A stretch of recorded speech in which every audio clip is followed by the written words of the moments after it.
Hey everybody, this is Jeanette from Boricua Sewing Crafts. The last time I did a video of my sewing room, I re-looked at it and I was kind of like, ooh, that looks a little bit messy. It should have been more organized. So since then, I reorganized my sewing / craft room, and I wanted to share with you one of the things that I've done. You know, it looked really messy when it is, so, you know, I organized a couple of things, and I kind of like the way it looks.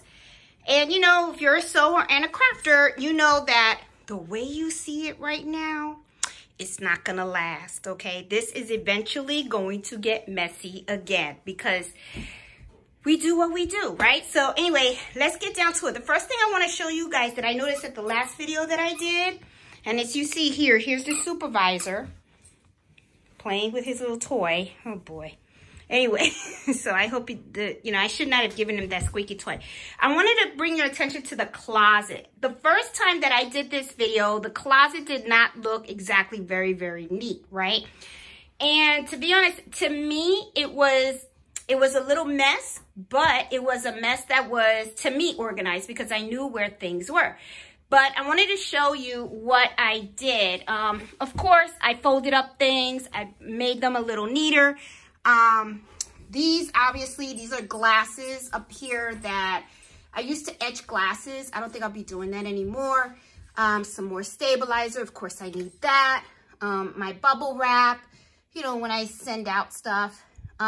Beading. Me and my girlfriend used to bead jewelry. We're not doing that anymore, so it's here. But one of the things that I did get off of Amazon were these little clear cubes. They're pretty neat. You know, I mean, I kind of wish I had gotten them a little bit bigger. But, you know, I guess I didn't pay attention to the dimensions and all that kind of stuff.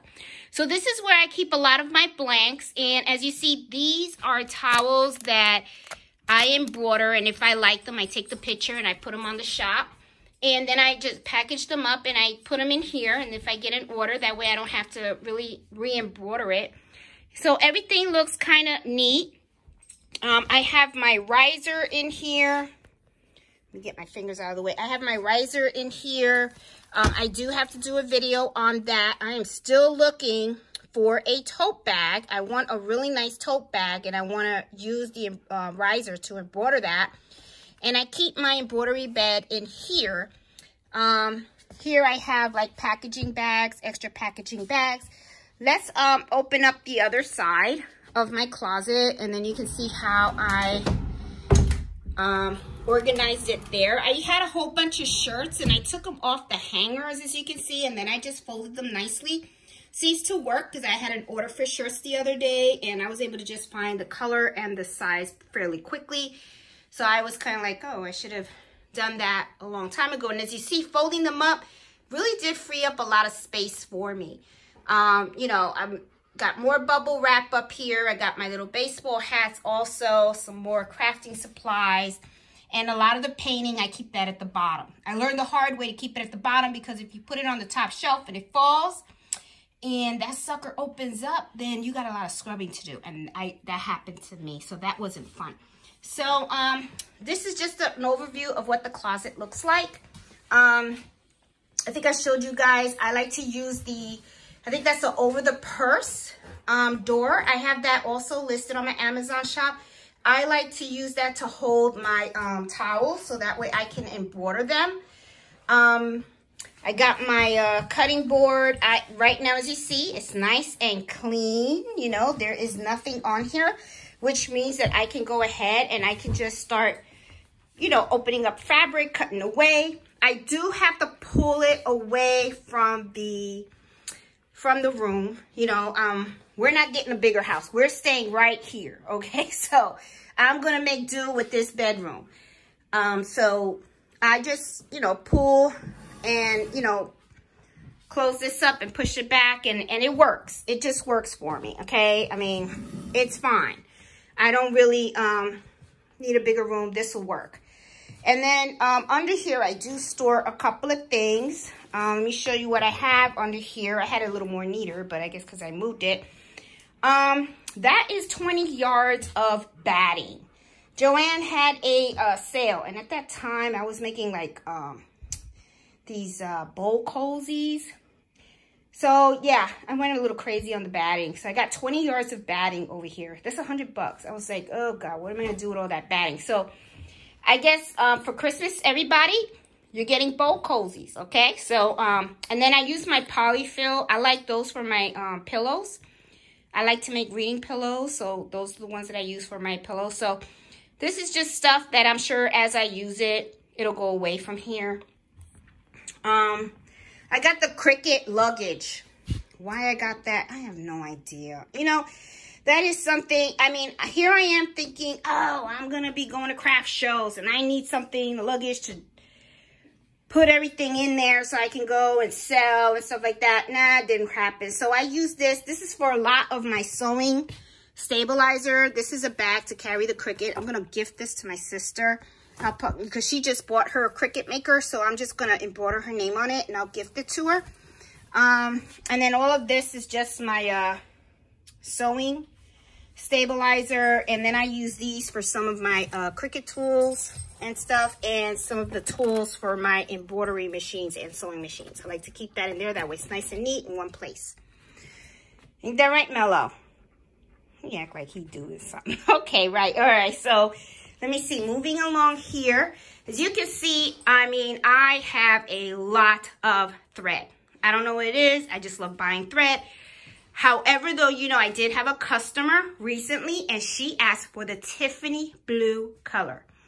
Couldn't believe it, because I was thinking out of all this thread that you see right here, and look at that, even behind the sewing machine, I have thread, okay? And I did not have that freaking color. I was like, what the heck? So I went and I bought not one, but several of these spools. I was able to get them from Amazon because I was thinking, oh, the Tiffany blue color, that's a really cute color. So I'm thinking that that is probably going to be a color that maybe a lot of ladies will probably like for other items. So, you know, kind of, you know. So I picked up a couple of spools. That way, you know, you never want to run out of thread in the middle of an embroidery. Got my little serger. Love this thing. I do have to do a video on how to thread it. It is not as hard as everybody is saying. Everybody has all these horror stories about threading this machine. I did not find it hard at all. I was able to thread it, no problem. I am just waiting for Mr. Carlito to help me. He said he's going to try to help do it today. So we'll see about that, okay? And stuff. So, you know, love this. Got this off of Amazon too. I thought this was really, really, really nice. I just wish it was taller. But, you know, I think if I remember correctly, this holds 93. So, you know, I mean, I was really shocked when that lady called me and she asked for the Tiffany blue. And I didn't have it. I said, out of all these. And I told my husband, I got to buy thread. He goes, you don't have that. I'm like, no, I do not. So, and then this is how I folded my, my thread. Folded my fabric.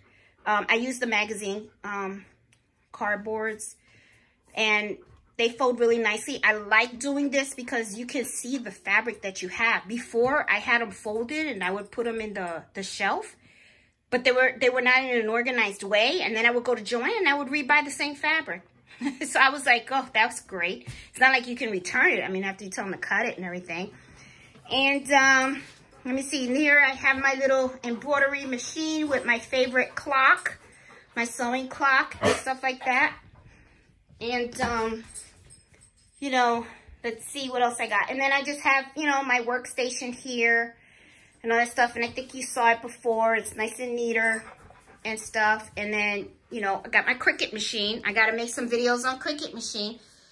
All my girlfriends now are into Cricut. They just bought their Cricut. Now they're asking me questions about how to use it. I'm like, oh my goodness, so I had my Cricut machine for so long. So now I guess I got to make some. I'm going to make some videos using the Cricut machine. I'll make some video making the serger, doing stuff with Cricut and the serger. And let's see, the dog went somewhere. Where did he go? Oh, there he is. Mello, what are you doing in there? Look at that. I tell you, that dog. He's going to training next week. I'm going to miss him. So hopefully when I get back from training, you know, he's going away for 2 weeks. When he comes back from training, you're going to be good, right? Yes, you are. Yes. Mm-hmm. Can you sit? Can you sit?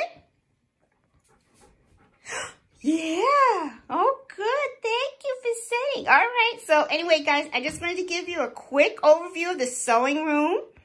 And Mello said thank you, everybody, for watching. Please subscribe to our channel, Boricua Sewing and Crafts. And we'll see you guys on Fridays at 8 o'clock. So hope you guys like this video. If you have any questions of anything that you've seen in my room, where I got it, if I like it or anything like that, just let me know. You know, oh, and you know, if you guys have a multi-needle, whatever, hooping station, I am really, man, I love this thing. My master, hoop master. This is really, really cool.